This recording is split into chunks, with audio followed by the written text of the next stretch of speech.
तो welcome everyone. आज का क्लास का जो आपका टॉपिक है दैट इज़ यहाँ पे जो हम लोग डिस्कस करेंगे ये आपका होगा रीजनिंग सब्जेक्ट से रिलेटेड।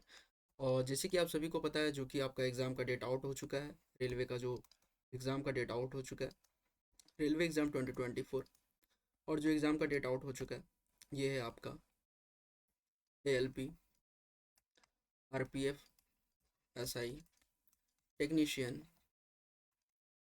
फिर आपका बात हम करें तो रेलवे जूनियर इंजीनियर की पोस्ट के लिए यहाँ पे जो भी है आपका एग्ज़ाम डेट वो आपका टेंटेटिव डेट यहाँ पे बता दिया गया है। साथ ही साथ आपका NTPC से भी रिलेटेड यहाँ पे बता दिया गया है।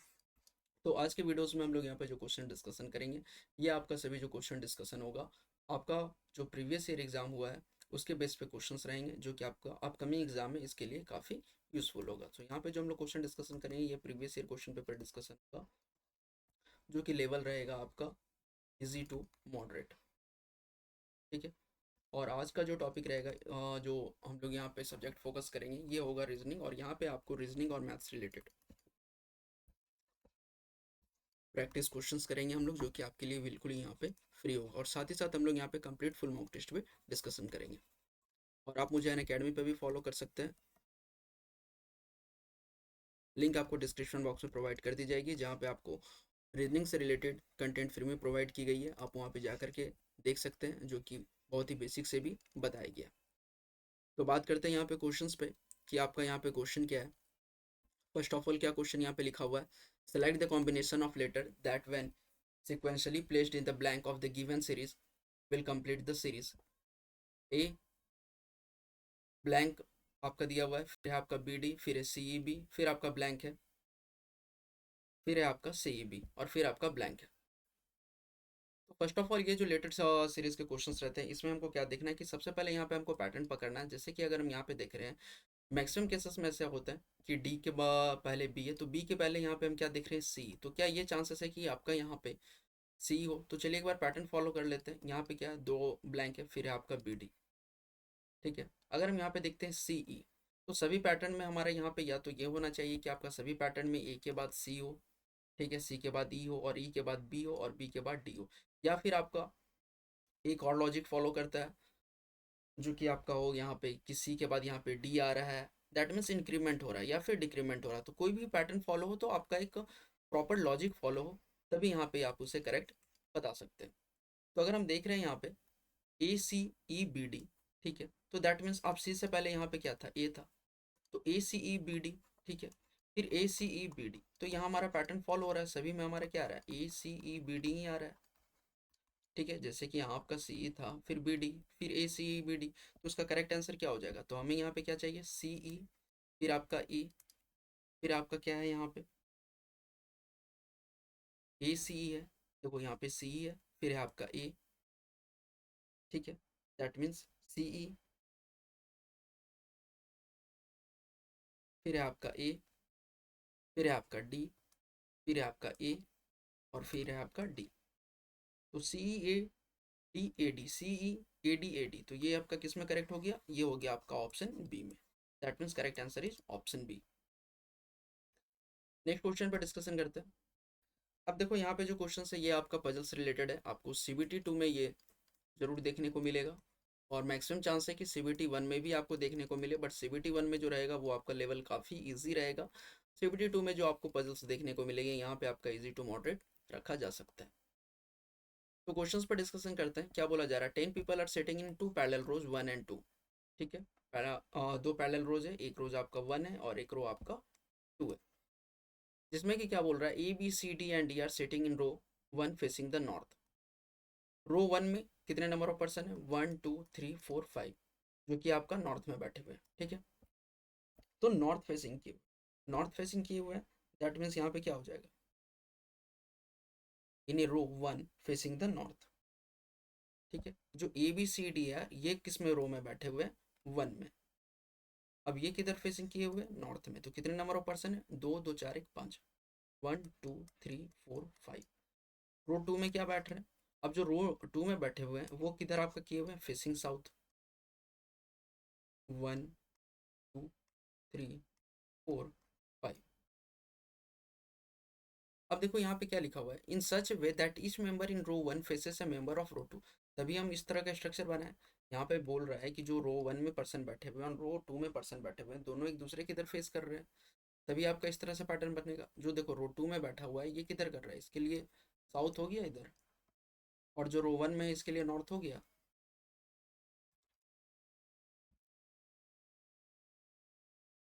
अब क्या बोल रहा है, neither A nor B sit at any of the extreme end of the row. यानी जो आपका रो 1 है, ठीक है, जो आपका रो 1 है इसमें कौन कौन बैठ रहा है, A B C D. Question में ऑलरेडी गिवन है, तो क्या बोल रहा है कि कोई भी इंड पे, ये हो गया लेफ्ट इंड और ये हो गया आपका राइट इंड। ठीक है, अगर आप फेसिंग नॉर्थ कर रहे हो तो दैट मीन्स ये आपका राइट इंड हो जाएगा और ये आपका लेफ्ट इंड हो जाएगा।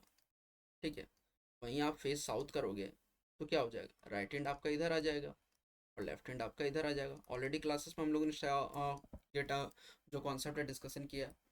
तो देखो इसमें क्या बोल रहा है, neither A nor B sit at any of the extreme end of the row. तो ए भी आपका यहाँ पे भी नहीं बैठेगा, यहाँ पे भी नहीं बैठेगा, दैट मीन्स दोनों एंड में नहीं बैठेगा। अब क्या बोल रहा है, A seat second to the right of B, A seat second to the right of B. तो देखो यहाँ पे पॉसिबिलिटी यहाँ पे ये आएगी, A seat second to the right of B, यानी बी के सेकेंड राइट में बैठेगा, तो राइट तो इस साइड होगा रो 1 में, तो या तो बी यहाँ पे बैठेगा, तो ए यहाँ पे बैठा, ठीक, या तो बी यहाँ पे बैठेगा अगर, तो ए यहाँ पे बैठ जाएगा, तो ये तो गलत हो जाएगा। क्यों क्यों गलत होगा, तो यहाँ पे बोल रहा है neither A nor B sit at any of the extreme end of row, तो ये आपका गलत हो जाए, तो एक ही यहाँ पे आ रहा है हमारा पॉसिबिलिटी। ठीक है, अब क्या बोल रहा है, the one who faces B is an immediate neighbour of Z. अब जो बी के इधर फेस किया हुआ है वो जेड का इमीडिएट नेबर है, तो जेड का तो इमीडिएट नेबर ये भी हो सकता है, यहाँ भी जेड हो सकता है, यहाँ भी जेड। तो एक पॉसिबिलिटी भी हम लोग यहाँ पे जेड लेके बनाते हैं। अब क्या बोल रहा है, Y seat second to the left of Z, Y seat second to the left of Z. तो इधर तो राइट हो गया, क्यों, क्योंकि इधर आपका फेस साउथ किया हुआ है, तो लेफ्ट किधर हो जाएगा, यहाँ पे, तो वाई यहाँ पे आ गया। अब क्या बोल रहा है, the one who faces Y seat second to the left of C, the one who faces Y seat second to the left of C, यानी जो वाई की इधर फेस किया हुआ है वो सी से का सेकेंड लेफ्ट में बैठा हुआ है, तो सी दैट मीन्स यहाँ पे बैठेगा। अगर हम सी को यहाँ पे बैठाएं तभी तो वाई यहाँ पे बैठेगा, मतलब जो वाई को फेस कर रहा है वो यहाँ पे तभी बैठेगा जब सी का प्लेस यहाँ पे रहेगा। क्वेश्चन में यहाँ पे बैठा लिखा हुआ है ना, the one who faces B is an immediate neighbour of Z, फिर क्या है, Y seat second to the left of Z. ठीक है, फिर क्या बोल रहा है, the one who faces Y, जो कि वाई को फेस कर रहा है, sits second to the left of C. ठीक है, दैट मीन्स सी का पोजीशन यहाँ पे होगा। अब क्या बोल रहा है, W sits to the right of V, W sits to the right of V, तो W sits to the right of V and D is not an immediate neighbour of A. तो डी दैट मीन्स यहाँ पे नहीं बैठेगा, क्योंकि बोल रहा है डी ए का इमीडिएट नेबर नहीं है, तो डी आपका यहाँ पे हो। अब चलो फिर से क्वेश्चन को पढ़ते हैं और देखते हैं यहाँ पे कहीं कुछ मिसिंग है क्या। Neither A nor B sits and any of the extreme end of the row. ठीक है, तो ये पॉइंट तो हम लोग पिक कर लिए, A seat second to the right of B, A seat second to the right of B. ठीक है, the one who faces B is an immediate neighbour of Z, the one who faces B is a immediate neighbour of Z, तो यहाँ पे आया। अब Z यहाँ पे भी आ सकता था, ये भी पॉसिबिलिटी हम लोग देखेंगे। y sits second to the left of z, y sits second to the left of z। ठीक है, the one who faces y sits second to the left of c, the one who faces y sits second to the left of c, मतलब जो y की इधर face कर रहा है वो c के सेकंड लेफ्ट में बैठेगा, तो ठीक है। अब क्या बोल रहा है, w sits to the right of v, w sits to the right of v, तो w sits to the right of v कहाँ हो जाएगा। अब यहाँ इमीडिएट और तो ऐसा तो कुछ नहीं बोला है, तो हम यहाँ पे बैठा सकते हैं w sits to the immediate, मतलब क्या बोल रहा है, right of v, right of V बोल रहा है ना, जो डब्लू कहाँ बैठेगा, sit second to the right of V. यहाँ तो ये बोल रहा है, देखो सीट बोल रहा है second to the right of V, that means V का पोजीशन यहाँ पे अगर हम बैठाते हैं तभी डब्लू यहाँ पे बैठेगा, क्योंकि ये फेसिंग साउथ किया हुआ है तो राइट इधर हुआ। और क्या क्वेश्चन में बोल रहा है, डब्लू जहाँ भी बैठेगा sits second to the right of V. ठीक है, वी के सेकेंड राइट में बैठेगा। अब हमारे पास एक ही पर्सन बच गया रो टू में, वो कौन है? एक्स। एक्स आपका यहाँ पे पुट कर देंगे, तो क्या हो गया? V W X Y Z हो गया, V W X Y Z हो गया। और यहाँ पे क्या है? ए बी सी डी, क्योंकि हम ये यहाँ पे जो प्लेस खाली है यहाँ पे हम ई को बैठा सकते हैं, क्योंकि हमारा सारा कंडीशन भी फुलफिल हो रहा है। अब क्वेश्चन में क्या बोल रहा है? हु फेसेस सी, यानी ई के इधर कौन फेसेस किया हुआ है? तो वाई किया हुआ है, तो करेक्ट आंसर इसका क्या हो जाएगा? वाई। ठीक है, तो नेक्स्ट क्वेश्चन पे देखते हैं। अब देखो नेक्स्ट क्वेश्चन क्या है, सैलॉक से रिलेटेड स्टेटमेंट में क्या बोल रहा है? Some dogs are donkey. तो हम लोग पॉसिबल वेन डायग्राम के थ्रू बनाते हैं, some dogs are donkey, no donkey is horse, no donkey is horse. अब क्वेश्चन में क्या बोल रहा है, कंक्लूजन में क्या बोल रहा है? Some dogs are not horse, some dog are not horse.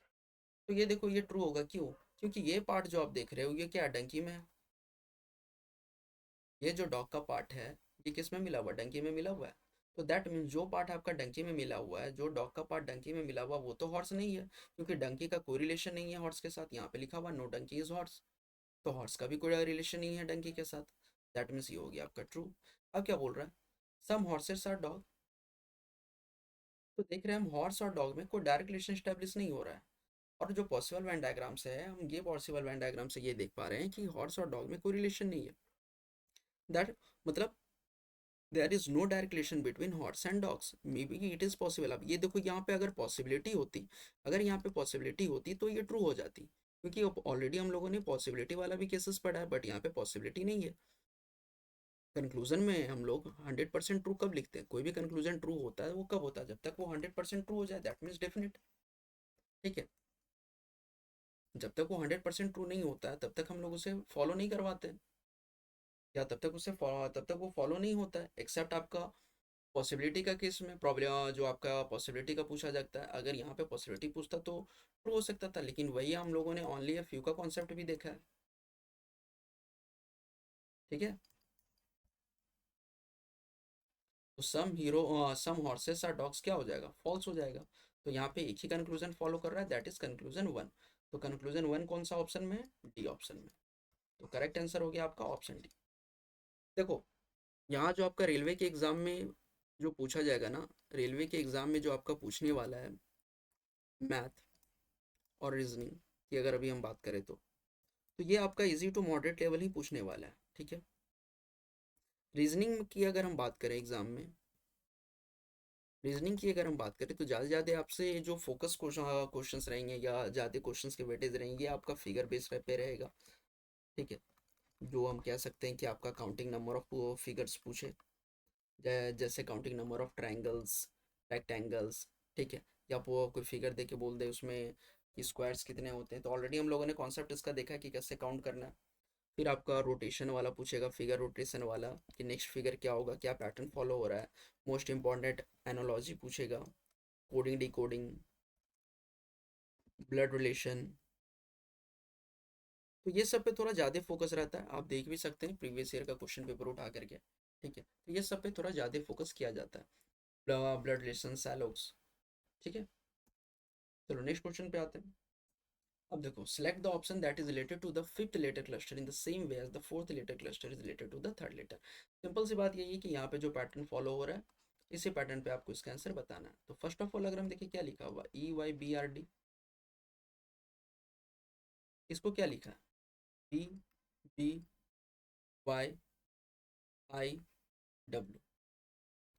तो हम क्या देख रहे हैं कि ई का यहाँ पे लिखा है V, Y का B का Y, R का I, D का W। तो दैट मीन्स हम यहाँ साफ कह सकते हैं कि अपोजिट लेटर का कॉम्बिनेशन है।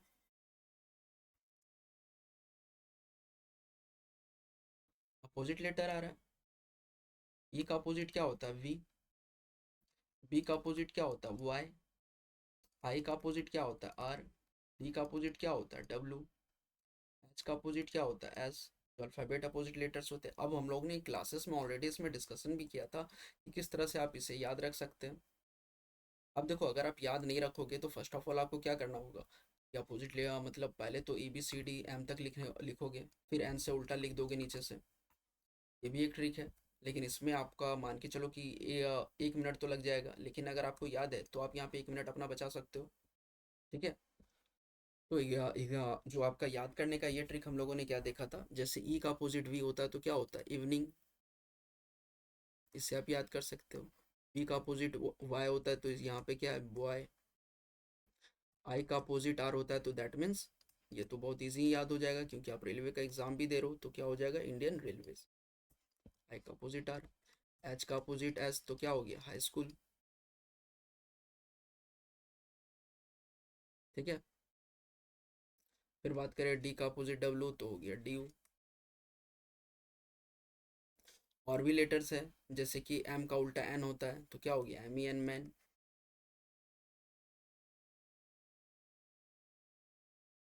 ठीक है। तो बहुत सारे हैं, जैसे कि सी का उल्टा एक्स हुआ तो क्रैक्स। इस तरह से भी आप इसे याद कर सकते हैं। तो यहाँ पे सेम लेटर्स फॉलो हो रहा है। तो देख लो, डी का अपोजिट ये, ए का अपोजिट जेड, जे का अपोजिट क्यू। ठीक है। के का अपोजिट पी, ओ का अपोजिट एल। तो उसी तरह से हमें यहाँ पे बताना है, Z, J E W A D का अपोजिट क्या होगा। तो जे का अपोजिट क्या होता है, क्यू। ई का अपोजिट वी, डब्ल्यू का अपोजिट क्या होता है, डी। ए का अपोजिट जेड, डी का अपोजिट डब्ल्यू। क्या हो गया, Q V D Z W. That means correct answer is option C. तो कॉन्सेप्ट यहाँ पे क्या यूज हुआ था, अपोजिट लेटर कॉन्सेप्ट। चलो नेक्स्ट क्वेश्चन पे आते हैं। अब देखो फिर से सीटिंग अरेंजमेंट है। D, E, L, M, R, S, Y and Z are sitting around a square table facing the centre of the table. तो जो टेबल वो कैसा है, स्क्वायर है। अब क्या कर रहा है, facing centre of the table. तो जितना भी यहाँ पर्सन बैठे हुए हैं वो क्या, किधर फेस किए हुए हैं, ये सबसे आपको इंपॉर्टेंट है देखना कि फेस किधर किए हुए। उसी के अकॉर्डिंग आपको राइट लेफ्ट लेना है, तो सेंटर ऑफ द टेबल। अब क्या बोल रहा है, four of them are sitting at each of the corner. ठीक है। फोर जो बैठे हुए हैं each of the corner, while the other four are sitting at the exact center of each side। बाकी जो फोर है वो आपका सेंटर पे बैठे हुए हैं।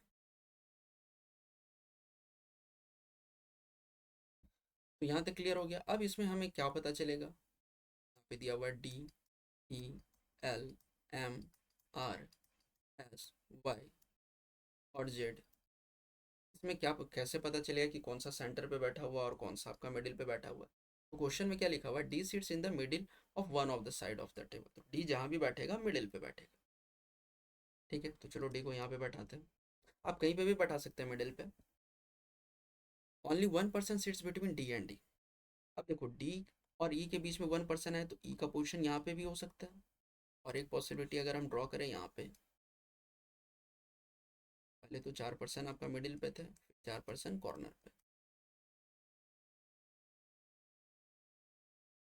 तो एक तो आपका ई यहाँ पे भी बैठेगा क्योंकि डी और ई के बीच में एक पर्सन। फिर क्या बोल रहा है, L sit to the immediate right of E. अब जो एल बैठेगा वो ई के इमीडिएट राइट बैठेगा। चलो एक इमीडिएट राइट में अगर आया यहाँ पे तो दैट मीन्स यहाँ पे बैठ गया। और एक यहाँ पे बैठ गया क्योंकि दो पॉसिबिलिटी आ रहा था। फिर क्या बोल रहा है, only 3 person sits between L and M. फिर क्या है आपका, एल और एम के बीच में सिर्फ 3 ही पर्सन है। कब, कंडीशन दे दिया, when counted from the right of L.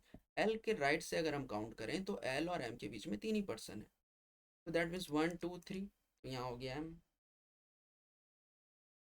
क्योंकि एल से राइट काउंट करना है तो 1 2 3। तो यहाँ हो गया एम।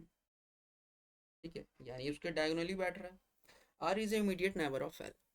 अब देखो, आर बोल रहा है कि इमीडिएट नेबर ऑफ एल है, यानी आर का पोजीशन यहाँ पे होना चाहिए या यहाँ पे होना चाहिए। तो दैट मीन्स ये तो पॉसिबिलिटी गलत हो गया हमारा। तो यहाँ पे हम देखते तो देखो यहाँ पे एक सीट वैकेंट हो गया जहाँ पे आर को हम बैठा सकते हैं। क्या बोल रहा था कि R is an immediate neighbour of L. ठीक है। फिर क्या बोल रहा है, S sits to the immediate left of Y. अब एस जो कहीं भी बैठेगा वो वाई के इमीडिएट लेफ्ट बैठेगा। तो दैट मीन्स अगर हम वाई का पोजिशन देखो, अगर यहाँ बैठाओगे तो फिर एस तो यहाँ पे वाई का राइट में आ जाएगा। तो वाई का आपको यहाँ पे बैठाना हो, दैट मीन्स एस आपका यहाँ पे आएगा। ठीक है। वाई को अगर हम यहाँ बैठा रहे हैं तो कंडीशन फुलफिल हो जा रहा है ना कि वाई के इमीडिएट लेफ्ट में बैठेगा। अब हमारा एक ही का पर्सन यहाँ पे वैकेंट बच गया, कौन सा, जेड। और एक ही प्लेस वैकेंट है और सारा कंडीशन भी फुलफिल हो रहा है। तो जेड को हम इजिली यहाँ पे बैठा सकते हैं। अब क्या बोल रहे हैं, who sits third to the right of Z. Who sits third to the right of Z, Z के थर्ड राइट में कौन बैठा है, तो 1 2 3, दैट मीन्स आर बैठा है। तो करेक्ट आंसर क्या हो गया, आर। ठीक है, चलो नेक्स्ट क्वेश्चन पे आते हैं। नेक्स्ट क्वेश्चन क्या है, in each of the number pair the second number is obtained by performing a certain mathematical operations on the first number.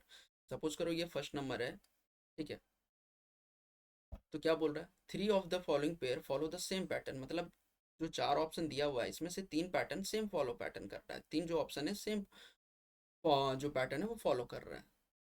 Select the member pair that does not belong to that group, that means आप simple कह सकते हो कि आपको odd one out करना है इसमें, कि कौन है ऑप्शन में जो कि सेम पैटर्न फॉलो नहीं कर रहा है।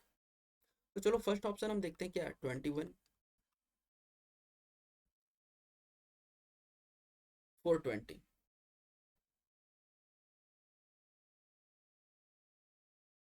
ठीक है, अब 21 420 है तो हमें पता है, जब जब भी आपको इस तरह का कॉन्सेप्ट दिखे या वो नंबर दिखे जो आपका फर्स्ट नंबर के स्क्वायर के नज़दीक है, तो हम क्या जान रहे हैं यहाँ पे कि 21 का स्क्वायर क्या होता है, 441 ही तो होता है। अब अगर हम 441 में 21 अगर हम देख रहे हैं माइनस कर दे रहे हैं तो 420 आ जा रहा है, मतलब जो फर्स्ट नंबर है उसका स्क्वायर कर रहे हैं और उसमें माइनस सेम ही नंबर कर रहे हैं, तो हमारा सेकंड नंबर आ जा रहा है। तो क्या ये लॉजिक बाकी समय फॉलो हो रहा है? तो चलो 15 और 208 का देखते हैं, तो 15 का स्क्वायर क्या होता है, 225। अब इसमें 15 माइनस कर रहे हैं तो 210 हो रहा है, बट यहाँ तो 208 है। तो चलो बाकी देख लेते हैं कि या सी या डी सेम लॉजिक फॉलो हो रहा है या लॉजिक ही फॉलो नहीं हो रहा है। जैसे दो बातें हो सकती है, या तो ये लॉजिक ही फॉलो नहीं होगा या फिर ये हो सकता है कि बी फॉलो ना हो, वो ऑड वन आउट जो हम लोग ऑड वन इसमें फाइंड आउट कर रहे हैं वो ऑप्शन हमारा बी हो। तो देख लेते बाकी ऑप्शन सी में और डी में। तो सी में क्या हो रहा है, 17 2 7 2। ठीक है, तो यहाँ पे हम क्या देखेंगे, जो हम लॉजिक फॉलो कर रहे थे, जो भी हम आपका लॉजिक फॉलो कर रहे थे, यहाँ पे क्या हो जाएगा, अगर हम देखें यहाँ पे पहले वाला में क्या था, दैट इज हम पहले वाले में आपका वही कर रहे थे, यानी जो नंबर था उसका हम स्क्वायर कर रहे थे यहाँ पे। तो दैट मीन 17 क्या हो गया, 17 का अगर हम स्क्वायर करेंगे तो क्या हो जाएगा, 289 होगा। अब इसमें हमको 17 ही सब्ट्रैक्ट करना है अकॉर्डिंग टू जो लॉजिक हम लोग पैटर्न देख रहे हैं।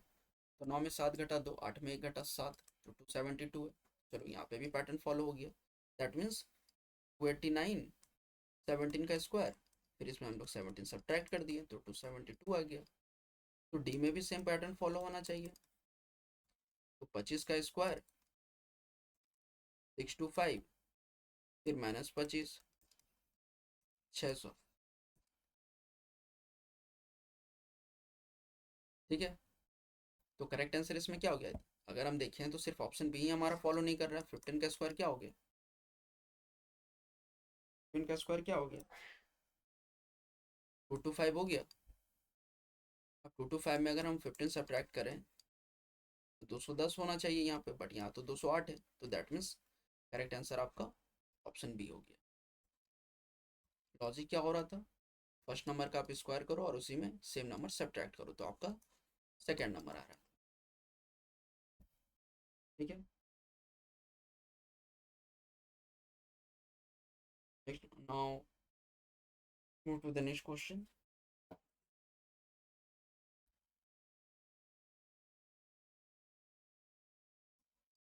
Study the following arrangement of letter number symbol and answer the question that follows. Left में क्या है आपका, लेफ्ट हैंड में, और ये आपका राइट हैंड में।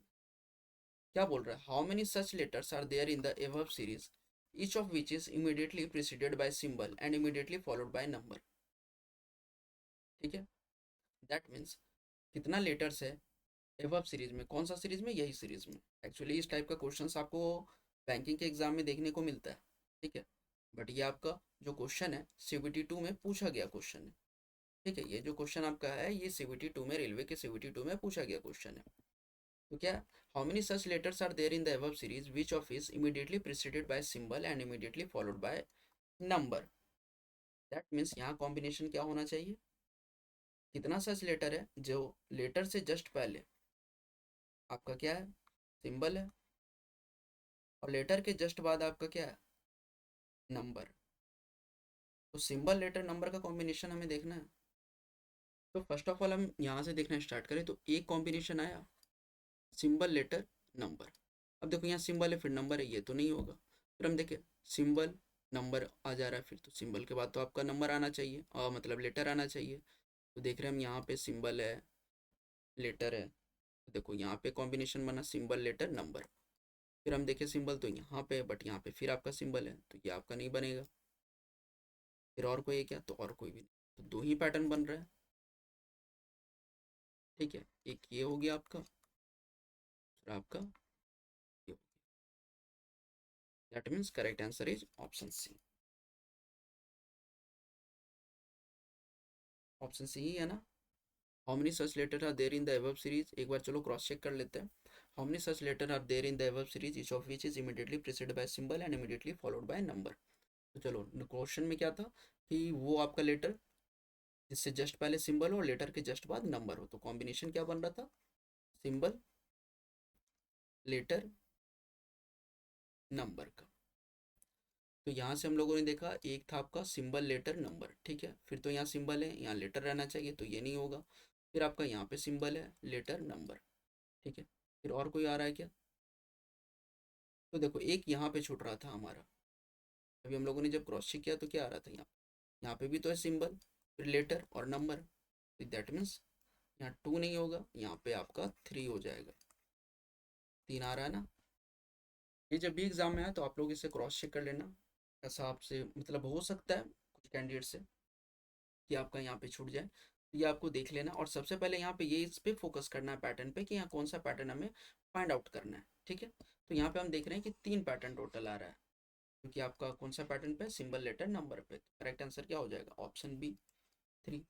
एक हम लोग का पहले छूट रहा था, कौन सा छूट रहा था, ये $S2 वाला, ठीक है। ये भी तो है ना आपका, सिंबल है फिर लेटर है नंबर है। चलो नेक्स्ट क्वेश्चन पे आते हैं। In a class 4 students rank between Rahul and Srija, मतलब राहुल और सृजा के बीच में 4 स्टूडेंट है। Srija rank 14th from the top while Rahul rank 17th from the bottom. तो कितना हो गया, 14 प्लस 4 और प्लस इसका 7। तो उसमें तो ये पूछ रहा हूँ many students are there in the class, तो बहुत ही सिंपल है। तो कितना हो गया टोटल, आपका कितना आ जाएगा, 14 4, ठीक है, 18, 18 फिर इधर 7, that means 25। Right answer option B. Next question आ रहा है। अब देखो ये आई थिंक मुझे लगता है मैथ का भी आ गया इसी में, तो चलो ये भी सॉल्व कर लेते हैं। The present average age of X Y and Z is 44 years, मतलब तीन पर्सन का एवरेज एज दिया हुआ कितना, 44 ईयर्स। तो यहाँ पे क्या हो जाएगा, 44 इंटू 3, 132, ठीक है। अब क्या बोल रहा है, 8 years ago the average age of X and Y was 38 years. तो 8 ईयर्स एगो है ये, ठीक है। What is the present age of Z. तो हम देखें एक्स प्लस वाई का क्या आएगा, मतलब दोनों का average age of X and Y, that means 38 into 2, तो कितना हो गया, 76 हो गया। अब यहाँ पे 8 ईयर्स एगो था, किसका एवरेज एज, एक्स और वाई का। तो यहाँ पे तो दो पर्सन है, तो अब बाद का निकालेंगे, अभी प्रेजेंट का निकालेंगे, तो इसमें 8 साल ऐड करेंगे ना, 8 साल इसमें एक्स में ऐड करेंगे और 8 साल वाई में ऐड करेंगे। तो टोटल 76 में 16 ऐड करेंगे, तो कितना हो गया, 92। यहाँ पे देखो ये तीनों का हो गया, अब एक्स वाई जेड का ये तीनों का आ गया हमारा। एक्स वाई जेड का कितना आ रहा था, ये 44 था एवरेजेस, तो दैट मीन्स 44 इंटू 3 किया, तो टोटल यहाँ पे कितना आ गया, 132। हमें क्या बोल रहा है, परसेंटेज ऑफ जेड का निकालना। एक्स वाई जेड का कितना है, 132 है। एक्स वाई का कितना आ गया, 92 आ गया। तो जेड का निकालने के लिए क्या करेंगे, 132 में 92 सब्ट्रैक्ट कर देंगे, माइनस कर देंगे, कितना आ जाएगा, 40। करेक्ट आंसर ऑप्शन बी, ठीक है। चलो नेक्स्ट क्वेश्चन पे आते हैं। In a certain code language rice is coded as 5136। अब कोडिंग डिकोडिंग के क्वेश्चंस पे आपको ध्यान से इसे सॉल्व करना है, कि इसमें आपका बहुत ही इजी टाइप का क्वेश्चंस रहता है, तो इसमें गलती ना कर दे। फिर क्या बोल रहा है, राइस को क्या लिखा, 5136, फिर फर को क्या लिखा है, 327। आपको क्या कोड बताना है, FIN का लिखा हुआ है 785, आपको बताना है फन का। ठीक है, तो सबसे पहले हम देखेंगे एफ आपका कहाँ कहाँ कॉमन आ रहा है। तो देखो एफ यहाँ पे भी कॉमन आ रहा है, यहाँ पे भी कॉमन, तो इसमें 3 to 7 नंबर और इसमें 7 है, तो दैट मीन्स आपका एफ का मतलब हो गया 7। इसी तरह से हम लोग इसे फाइंड आउट करते हैं, तो एफ का हम लिख देंगे 7। अब हमें पता करना है यू का। तो देखो यू का सिर्फ एक ही यहाँ पे नंबर है, मतलब यू का एक ही है आ रहा है, फर में ही सिर्फ यू और कहीं पे यू नहीं है। और यहाँ जो नंबर है 2, ये कहीं और भी नंबर 2 नहीं है, तो दैट मीन्स यू का क्या हो गया 2। अब बात करना है हमें एन का। तो एन राइस में भी नहीं है, फर में भी नहीं है, लेकिन फिन में। और एन का यहाँ पे नंबर क्या दिया हुआ है,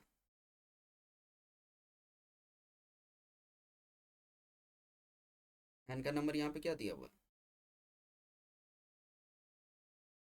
इनका यहाँ पे दिया हुआ है 785। हमें यहाँ पे एन का बताना है।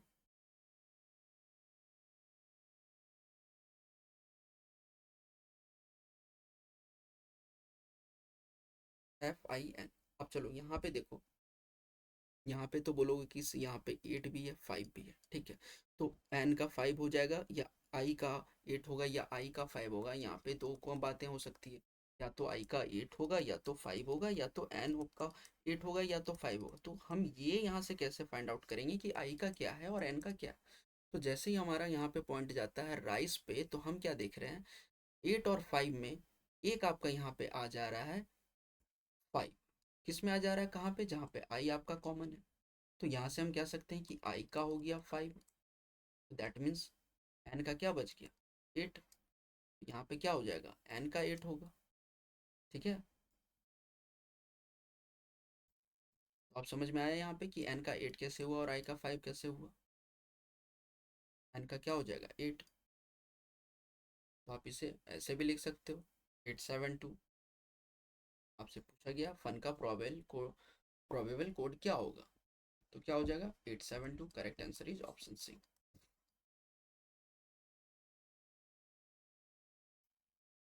तो नेक्स्ट क्वेश्चन पे आते हैं। The average weight of 14 student of a class is 20 kg। 14 into 20, 80 kg हो गया। If a student leave the class the average weight of the class drops by 2 kg। अब देखो इस टाइप के क्वेश्चंस बहुत पूछे जाएंगे आपके मैथ में, रेलवे के एग्जाम में, ठीक है, तो इस पे आपको फोकस करना है। If a student leaves the class the average weight of the class drop by 2 kg, मतलब एक स्टूडेंट अगर लीव कर देता है तो एवरेज वेट ऑफ क्लास का कितना घट जाता है, 2 kg घट। ठीक है, तो चलो अब क्या यहाँ पे हमें करना है, find the wait of the students who left the class, ये हमें फाइंड आउट करना। तो जो एवरेज हम जो हम लोग कंप्लीट यहाँ पे निकाले वो क्या हो गया, एवरेज वेट ऑफ 40 स्टूडेंट्स कितना दिया हुआ था 20, तो सम ऑफ का क्या हो जाएगा 280। तो वो जो स्टूडेंट है उसे हम लोग यहाँ पे एक्स में मान ले रहे हैं। ठीक, अब क्या बोल रहा है, इफ ए स्टूडेंट लीव्स, तो पहले कितना था 14 स्टूडेंट था, एक स्टूडेंट लीव किया तो कितना बच गया, 13 बच गया या 13। अब यहाँ पे क्या बोल रहा है, average weight of class drop by 2 kg। तो पहले कितना था एवरेज में 20 था, अब 2 ड्रॉप हो गया अकॉर्डिंग टू क्वेश्चन, तो 18 हो गया, तो यहाँ लिख दिया 18। चलो अब इसे सॉल्व करते हैं, 280 माइनस एक्स, 18 इंटू 13 कितना हो जाएगा, 18 इंटू 13 हो जाएगा आपका 280 - x इक्वल टू 18 इंटू 13 क्या हो जाएगा, 8 इंटू 3 24, फिर आपका इधर 2 हो जाएगा 234। अब हमें x का वैल्यू निकालना है, 280 34, तो x का वैल्यू 46। करेक्ट आंसर क्या हो गया, ऑप्शन डी करेक्ट आंसर। ठीक है, नेक्स्ट क्वेश्चन पे आते हैं। A bank is to the east of a shop. अगर हम यहाँ पे शॉप लिखते हैं तो बैंक किसका, इसके ईस्ट में। फिर क्या बोल रहा है, college is to the north west of the bank. अब देखो नॉर्थ वेस्ट बैंक का में क्या आ जाएगा, बैंक का नॉर्थ वेस्ट में, तो दैट मीन्स ये एरिया आ जाएगा, बैंक का नॉर्थ यहाँ पे होगा तो नॉर्थ वेस्ट इस रीजन में होगा ना। तो क्या बोल रहा है, बस स्टॉप आपका इस रीजन। ठीक है, and to the west of the college, college का वेस्ट में, तो दैट मीन्स इसके जस्ट अपोजिट आ जाएगा कॉलेज, तभी तो कॉलेज का वेस्ट में होगा, दैट मीन्स बस स्टॉप का ईस्ट में कॉलेज है। In which direction is the college with respect to the shop, कौन सा डायरेक्शन में कॉलेज है, किसके रिस्पेक्ट में, शॉप के रिस्पेक्ट।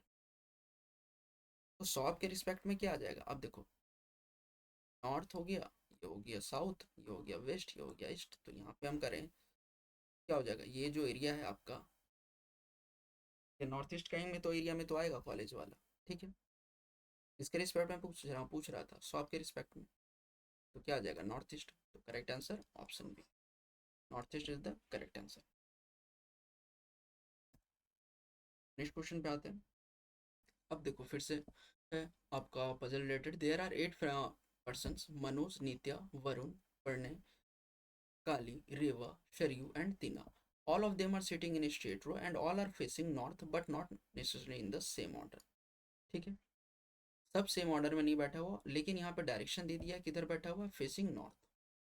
तो 8% है, एक लाइन ले लेते हैं, 8% ड्रॉ कर देते हैं, 1 2 3 4 5 6 7 8, there are only 2% sitting between Reva and Pranay, ठीक है।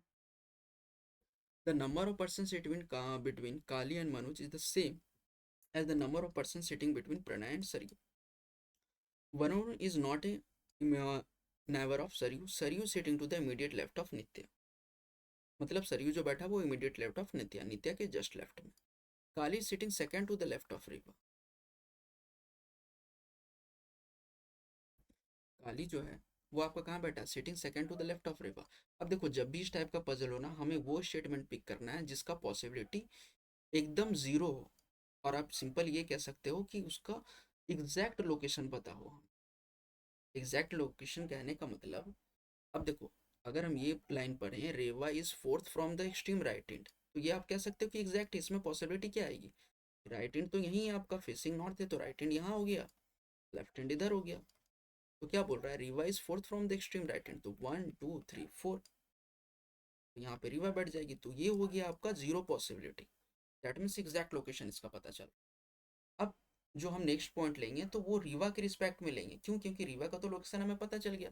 अब अगर हम रीवा के रिस्पेक्ट में बाकी पॉइंट को अगर फाइंड आउट करें, खोजे क्वेश्चंस में, तो हम इजीली क्वेश्चन मतलब पजल सॉल्व कर सकते हैं, ठीक है। अब अगर आप बोलोगे ये कि Manoj sits at one of the extreme end of time, तो देखो यहाँ पे दो है, लेफ्ट है राइट है, दो पॉसिबिलिटी आएगा, या तो लेफ्ट में बैठेगा या तो राइट में, फिर तो सॉल्व हो जाएगा, लेकिन पजल्स यहाँ पे थोड़ा ज़्यादा लंबा हो जाएगा सॉल्व करने टाइम।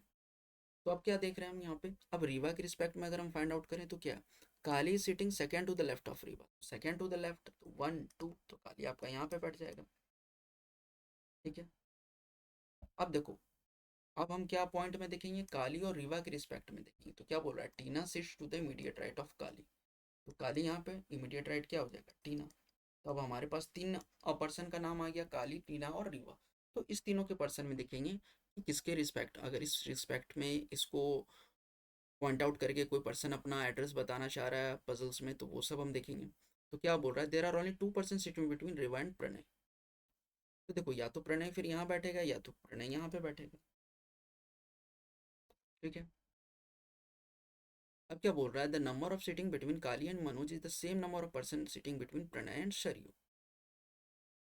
अब लेकिन क्या बोला, Varun is not a neighbour of Saryu, फिर क्या बोल रहा है, Saryu is sitting to the immediate left of Nitya, Saryu जो है सिटिंग है कहाँ आपका, इमीडिएट लेफ्ट ऑफ नित्या। तो नित्या को अगर हम यहाँ पे बैठा सकते हैं, यहाँ पे, और ये आपका दो आपका लेफ्ट हैंड पे, ठीक है। तो इससे अच्छा है कि हमारा जो यहाँ पे एक पॉसिबिलिटी ये आ रहा था कि Manoj seat at one of the extreme end of the row, तो एक बार हम मनोज को यहाँ पे पुट करके देखते हैं, एक पॉसिबिलिटी यहाँ पे भी आएगी, पहले इसे हम सॉल्व कर लेते हैं। अगर यहाँ पे सॉल्व हो गया पूरा 100%, तो दैट मीन्स मनोज का प्लेस यहीं पे था, ठीक है। अब क्या बोल रहा है, मनोज के रिस्पेक्ट में कोई पॉइंट है क्या,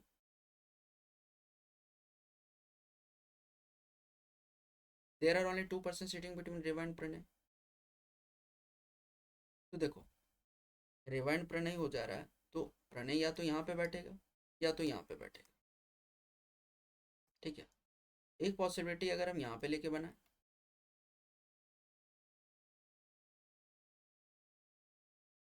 ठीक है, आप यहाँ पे भी लेकर के बना सकते हैं। तो क्या बोल रहा है, the number of person sitting between Kali and Manoj is same as the number of sitting between Pranay and Sarayu.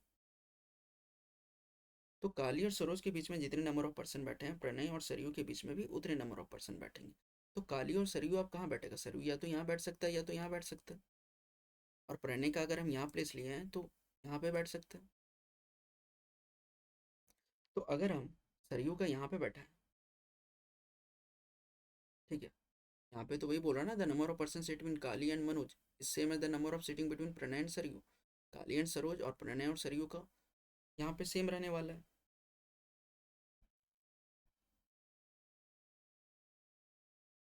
काली और मनोज और प्रणय और सरयू, तो काली और मनोज के बीच में क्या आ गया, एक ही पर्सन आ रहा है, the number of person sitting between Kali and Manoj, ठीक है, is same as the number of sitting person sitting between Pranay and Sarayu. That means Pranay का यहाँ पे प्लेस नहीं होगा, हम यहाँ पे प्लेस भी बैठा सकते हैं। आप समझ में आया। अब देखो, अगर हम प्रणय का सीट यहाँ पे बैठाते हैं, सरयू का यहाँ पे बैठा सकते हैं। क्यों, क्योंकि यहाँ पे तो बोल रहा है द नंबर ऑफ पर्सन, जो काली और मनोज के बीच में जितने नंबर ऑफ पर्सन रहेंगे, प्रणय और सरयू के बीच में भी उतने नंबर ऑफ पर्सन रहेंगे। ठीक है, फिर क्या बोल रहा है, Varun is not a media या not a neighbour of Sarayu. तो वरुण यहाँ पे नहीं बैठेगा, दैट मीन्स वरुण यहाँ पे बैठेगा। अब एक ही पर्सन बच रहा है, कौन सा पर्सन बच रहा है, नित्या। दैट मीन्स नित्या, नित्या का प्लेस यहाँ पे ऑक्यूपाइड हो गया। बाकी तो वरुण भी बैठा दिए, प्रणय भी, काली भी, रेवा, सरयू और आपका टीना भी बैठा दिए। यहाँ पे TINA टीना नहीं है, TEEN है। ठीक है, ये हो गया हमारा फाइनल अरेंजमेंट जो कि प्रॉपर फुलफिल हो रहा है। तो how many person seated to the left of Nitya, Nitya के लेफ्ट में कितने नंबर ऑफ पर्सन बैठे हुए हैं, नित्या के लेफ्ट इधर आ जाएगा, 1 2 3 4 5 6। ठीक है, नेक्स्ट क्वेश्चन है, Ramdin started from his house and walked 15 kilometer in the south direction. ठीक है, तो ऑफिस से स्टार्ट किया कितना, 15 kilometer south direction and reach the bus stop. ठीक है, ये साउथ डायरेक्शन में किया और कहाँ पहुंच गया, बस स्टॉप पास। फिर क्या बोल रहा है, and then turn to his left, अब अपना लेफ्ट टर्न किया। तो फेसिंग साउथ है, लेफ्ट टर्न किधर आ जाएगा, इधर आ जाएगा।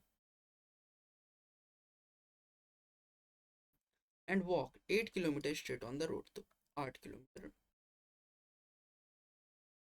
चलो। From there he turn to his left, अब यहाँ से ये लेफ्ट टर्न ले लिया, तो दैट मीन्स फिर इधर आ जाएगा। And walked 15 kilometre and reach the central library, तो फिर 15 किलोमीटर हो गया। अब देखो, यहाँ का डिस्टेंस और यहाँ का डिस्टेंस सेम होगा, यहाँ पे कहाँ पहुँच गया फिर, सेंट्रल लाइब्रेरी। आफ्टर दिस, इसके बाद क्या किया, he turn to his left again. अब देखो, फेसिंग नॉर्थ हो गया, टर्न लेफ्ट लेगा तो दैट मीन्स इधर आएगा।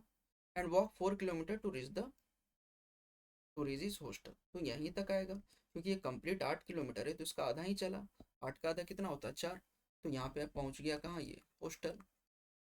हॉस्टल यहाँ से कितना था, 4 किलोमीटर सेंट्रल लाइब्रेरी से। क्वेश्चन में अब क्या पूछ रहा है, how far and in which direction is the hostel with respect to his office.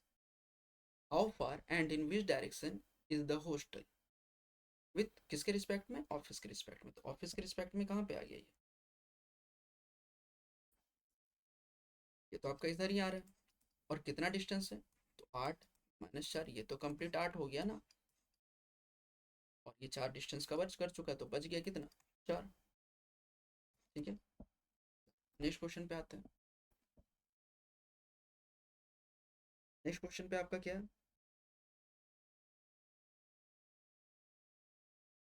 Next question पे आपका कोडिंग डिकोडिंग से रिलेटेड, दैट इज BYTEW, इसको क्या लिखा है, YWTE। ठीक है, तो फर्स्ट ऑफ ऑल हम ये कॉन्सेप्ट यहाँ पे क्या दे रहे हैं कि कोई नया लेटर्स तो यहाँ पे ऐड नहीं हुआ है, कोई न्यू लेटर ऐड हुआ है।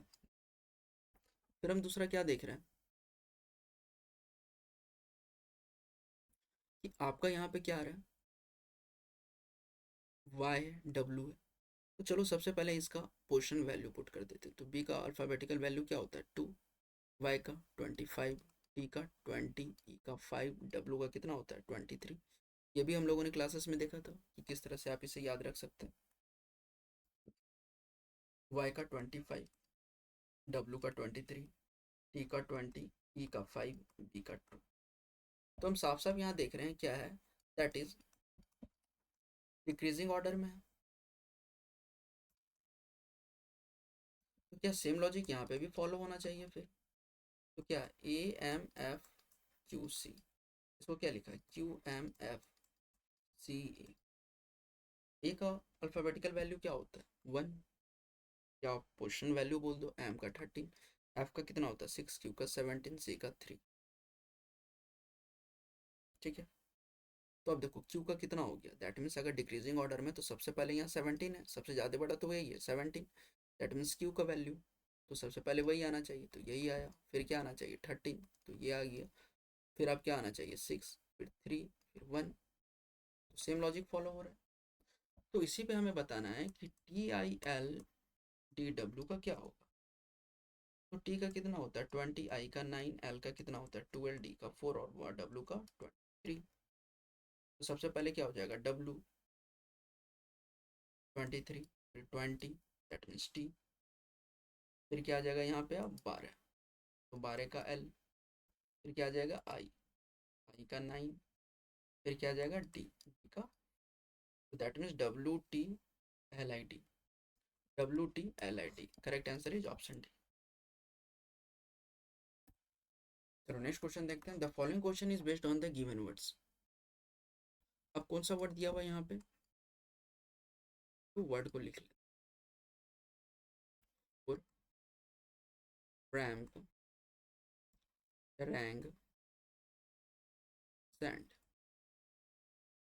अब क्या बोल रहा है, if in each word the fourth letter is change to the next letter in the English alphabetical order. मतलब जो फोर्थ लेटर है इसका वो चेंज हो जाए नेक्स्ट लेटर पे, किसका, according to English alphabetical letter. मतलब अगर फोर्थ लेटर अगर ए है तो नेक्स्ट लेटर ए के बाद क्या आएगा इंग्लिश अल्फाबेटिकल ऑर्डर में बी, तो ये बी हो जाएगा। ठीक है। तो चलो फोर्थ लेटर इसमें क्या आ रहा है एन, तो एन क्या हो जाएगा अब ओ। एन के बाद तो ओ ही आता है ना इंग्लिश अल्फाबेटिकल ऑर्डर में, के एल एम एन ओ। बाकी आपका एज इट इज रहेगा। तो ई के बाद क्या आ जाएगा नेक्स्ट एफ, बाकी आपका एज इट इज होगा। पी के बाद क्या आ जाता है क्यू, तो बाकी आपका एज इट इज होगा।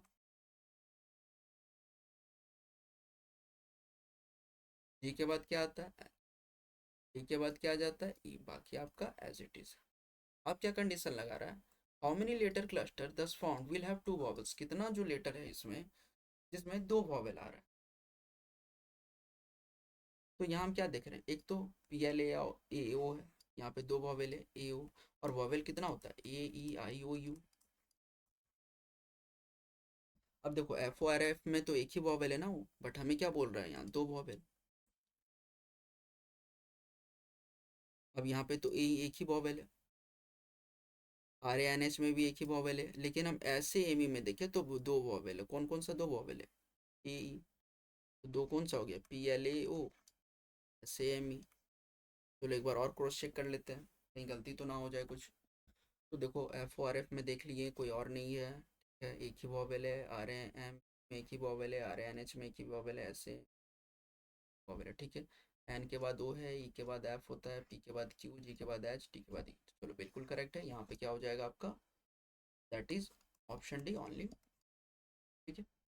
देखो इसी तरह के क्वेश्चंस जो है आपका सीबीटी 2 में पूछा गया है ये सभी क्वेश्चंस। ठीक है। तो वही हम लोग यहाँ पे डिस्कशन किए। Thank you for watching. मिलते हैं नेक्स्ट क्लास में। नेक्स्ट क्लास में आपका जो क्वेश्चंस हम लोग डिस्कस करेंगे, मैथ से रिलेटेड क्वेश्चंस डिस्कस करेंगे और रीजनिंग से भी रिलेटेड क्वेश्चन डिस्कशन करेंगे। बट वहाँ पे आपका फोकस मैथ पे होगा, क्योंकि इस सेशन में हम लोग ऑलरेडी रीजनिंग से रिलेटेड क्वेश्चन डिस्कशन कर चुके हैं। ठीक है। तो इसी टाइप के पैटर्न हमारा चलता रहेगा जो कि आपका एग्जाम के लिए यूजफुल हो। और यहाँ पे बिल्कुल कंटेंट जो होगी सभी फ्री में प्रोवाइड की जाएगी। और आप मुझे अन अकेडमी पर भी फॉलो कर सकते हैं। ठीक है, लिंक आपको डिस्क्रिप्शन बॉक्स में प्रोवाइड कर दी जाएगी, जहाँ पे आप उसे फॉलो कर सकते हैं। Thank you for watching. और अगर आप चैनल पर नहीं तो चैनल को प्लीज़ सब्सक्राइब कर दें जल्द से जल्द अपडेट के लिए।